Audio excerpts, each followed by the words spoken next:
ഷമീസ് കിച്ചൻ്റെ പുതിയൊരു വീഡിയോയിലേക്ക് എല്ലാവർക്കും സ്വാഗതം. നമ്മളിന്ന് മാങ്ങാച്ചാറാണ് ഉണ്ടാക്കാൻ പോകുന്നത്. അതിന് വേണ്ടിയിട്ട് നമ്മൾ ഇന്നലെ കുറച്ച് മാങ്ങയൊക്കെ അരിഞ്ഞ് ഉപ്പും മഞ്ഞൾപ്പൊടിയൊക്കെ ഇട്ട് മിക്സ് ചെയ്ത് വെച്ചിട്ടുണ്ടായിരുന്നു. അപ്പോൾ ഇന്ന് നമ്മൾ അച്ചാറുണ്ടാക്കാൻ പോവുകയാണ്. അപ്പം നമുക്ക് അച്ചാറുണ്ടാക്കാൻ തുടങ്ങാം. അപ്പം നമുക്കിത് വേറൊരു പാത്രത്തിലേക്ക് മാറ്റാം. ഇത് നീരുണ്ടല്ലോ, മാങ്ങയിൽ നിറഞ്ഞ വെള്ളം നമുക്ക് മാറ്റിയെടുക്കണം. കോരി മാറ്റാം കേട്ടോ. അപ്പം നമുക്ക് ഇത്ര വെള്ളം കിട്ടിയിട്ടുണ്ട്, കണ്ടോ മാങ്ങയുടെ വെള്ളം. അപ്പോൾ നമുക്ക് അച്ചാറിൽ ചേർക്കാനുള്ളതാണ്. അപ്പം നമ്മളിന്ന് ഒരു ഉരുളിയാണ് വെച്ചിരിക്കുന്നത്. നമ്മൾ അടുപ്പിലാണ് ഇന്ന് അച്ചാറുണ്ടാക്കുന്നത്.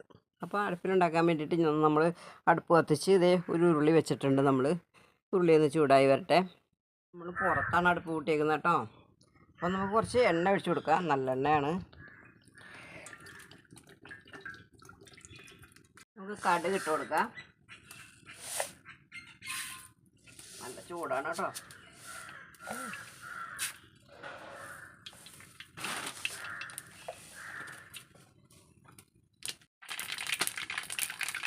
ഇഞ്ചി ചേർത്ത് കൊടുക്കാം.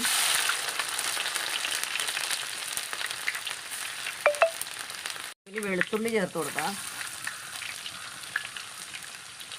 പച്ചമുളക് ചേർത്ത് കൊടുക്കാം.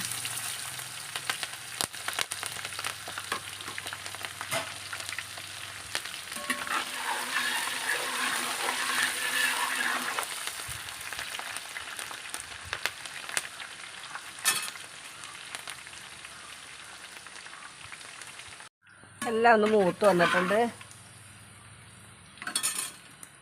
നമുക്ക് മുളക് പൊടി ചേർത്ത് കൊടുക്കാം. കുറച്ച് കാശ്മീരി ചില്ലി ചേർത്ത് കൊടുക്കാം.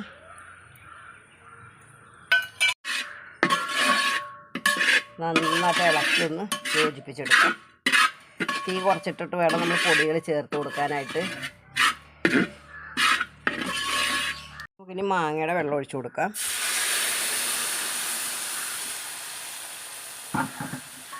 നമ്മൾ കുറച്ച് ചൂടുവെള്ളം തിളച്ച വെള്ളം ഒഴിച്ചു കൊടുത്തിട്ടുണ്ട്. നമുക്ക് കുറച്ച് കട്ടക്കായ ഇട്ട് കൊടുക്കാം. കലങ്ങിക്കോളും കേട്ടോ. കുറച്ച് ഉപ്പിട്ട് കൊടുക്കാം. കല്ലുപ്പാണ്, നമ്മൾ ഉപ്പിട്ട് വെച്ചിട്ടുണ്ടായതാണ്. വീട്ടിലേക്ക് അച്ചാറുണ്ടാക്കുമ്പം ഇത്ര പേരത്തെ നമുക്ക് ആവശ്യമില്ലല്ലോ. നമ്മൾ കുറച്ചൊക്കെ 1 കിലോ 2 കിലോ ഒക്കെ ഉണ്ടാക്കുമ്പോൾ നമ്മൾ ഈ മാങ്ങയുടെ വെള്ളവും പിന്നെ കുറച്ച് വിനാഗിരി കൂടി ചേർത്ത് കൊടുത്താൽ മതി കേട്ടോ. നമുക്ക് ചാറ് അധികം വേണമെന്നുണ്ടെങ്കിൽ മാത്രം നമ്മൾ ലേശം തിളപ്പിച്ച വെള്ളം ഒഴിച്ച് കൊടുക്കുക. ഇപ്പം എനിക്ക് വിൽക്കാനാണ്. എനിക്ക് ചെറിയ രീതിയിൽ അച്ചാർ കച്ചവടമൊക്കെ ഉണ്ട്. അത് കാരണമാണ് നമ്മളിങ്ങനെ ഉണ്ടാക്കുന്നത്. അപ്പം നമ്മുടെ ഗ്രേവി തിളച്ച് വന്നിട്ടുണ്ട്. നമ്മുടെ കായൊക്കെ അലിഞ്ഞു.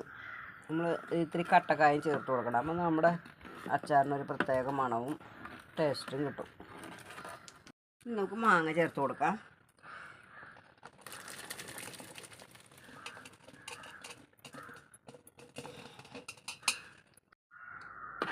ഒന്ന് മിക്സ് ചെയ്ത് കൊടുക്കാം.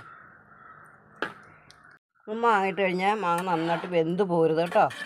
അതിന് നമ്മൾ ഗ്രേവി നന്നായിട്ട് തിളപ്പിച്ചതിന് ശേഷം മാത്രം മാങ്ങ ഇട്ട് കൊടുക്കുക. മാങ്ങ ഇട്ട് കഴിഞ്ഞാൽ വേവിക്കാൻ പാടില്ല. കുറച്ച് ഉലുവപ്പൊടി ഇട്ട് കൊടുക്കാം. 2 സ്പൂൺ ഇട്ട് കൊടുക്കാം കേട്ടോ. കുറച്ച് വിനാഗിരി കൂടെ ഒഴിച്ചു കൊടുക്കാം. നമുക്ക് കായത്തിൻ്റെ പൊടി ചേർത്ത് കൊടുക്കാം.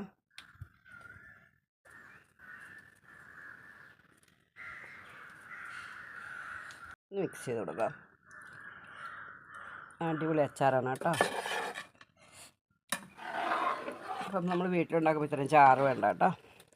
ഇത് കുറച്ച് കഴിയുമ്പോഴേക്കും ഇതൊന്ന് കുറുകി വരും. ഇത് തണുക്കുമ്പം അച്ചാർ റെഡി ആയിട്ടുണ്ട്. നിങ്ങൾക്ക് ആർക്കെങ്കിലും അച്ചാർ വേണമെന്നുണ്ടെങ്കിൽ എൻ്റെ വീഡിയോയിലെ താഴെ വന്ന് നിങ്ങൾ കമൻ്റ് ഇടാം.